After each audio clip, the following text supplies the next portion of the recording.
सब कहते हैं कि मैं बदल गया हूं, कहते हैं पहले जैसा नहीं रहा, मुस्कुराता नहीं, बोलता नहीं, किसी से खुलता नहीं। पर क्या कोई पूछता है क्यों? नहीं प्रभु, किसी को मेरे भीतर का तूफान नहीं दिखता, किसी को नहीं दिखता कि मैं बदला नहीं, मैं बस टूट गया हूं। और ये टूटना ऐसा है कि ना आवाज हुई ना शिकायत, बस अंदर ही अंदर सब बिखर गया और दुनिया समझती रही कि ये इंसान बदला हुआ है। महादेव कहते हैं नादान, टूटना बदलना नहीं होता, टूटना पुनर्जन्म होता है। जो पहले जैसा रहता है वो सीखता नहीं, और तू मेरे हाथों से गढ़ा जा रहा है, इसलिए तुझे दुनिया समझ नहीं पाती। याद रख, जिस आत्मा को मैं ऊंचा उठाता हूं उसे पहले मैं गहराई में ले जाता हूं। जितना तू चुप हुआ है उतना तू मजबूत हुआ है, जितना तू अकेला हुआ है उतना तू मेरे करीब हुआ है।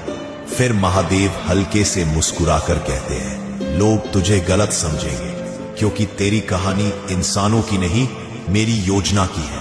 जो आज तुझे बदला हुआ कहते हैं, कल वही तेरी शक्ति देखकर हैरान होंगे। तू टूटा नहीं है, तू बस अपने पुराने रूप से निकल रहा है। तू राख नहीं, अगला अग्नि रूप है। और याद रखना, जो महादेव तोड़ते हैं उन्हें मिटाने के लिए नहीं, शिव सैनिक बनाने के लिए तोड़ते हैं। सब कहते हैं कि मैं बदल गया हूं, कहते हैं पहले जैसा नहीं रहा, मुस्कुराता नहीं, बोलता नहीं, किसी से खुलता नहीं। पर क्या कोई पूछता है क्यों?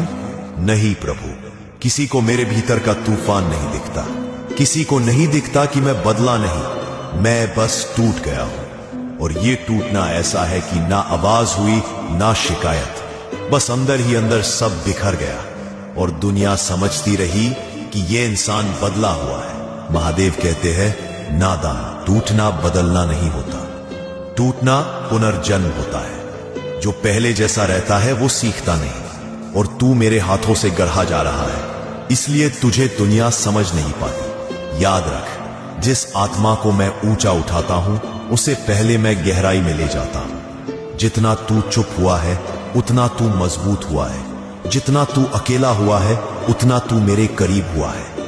फिर महादेव हल्के से मुस्कुराकर कहते हैं लोग तुझे गलत समझेंगे, क्योंकि तेरी कहानी इंसानों की नहीं, मेरी योजना की है। जो आज तुझे बदला हुआ कहते हैं, कल वही तेरी शक्ति देखकर हैरान होंगे। तू टूटा नहीं है, तू बस अपने पुराने रूप से निकल रहा है। तू राख नहीं, अगला अग्नि रूप है। और याद रखना, जो महादेव तोड़ते हैं उन्हें मिटाने के लिए नहीं, शिव सैनिक बनाने के लिए तोड़ते हैं।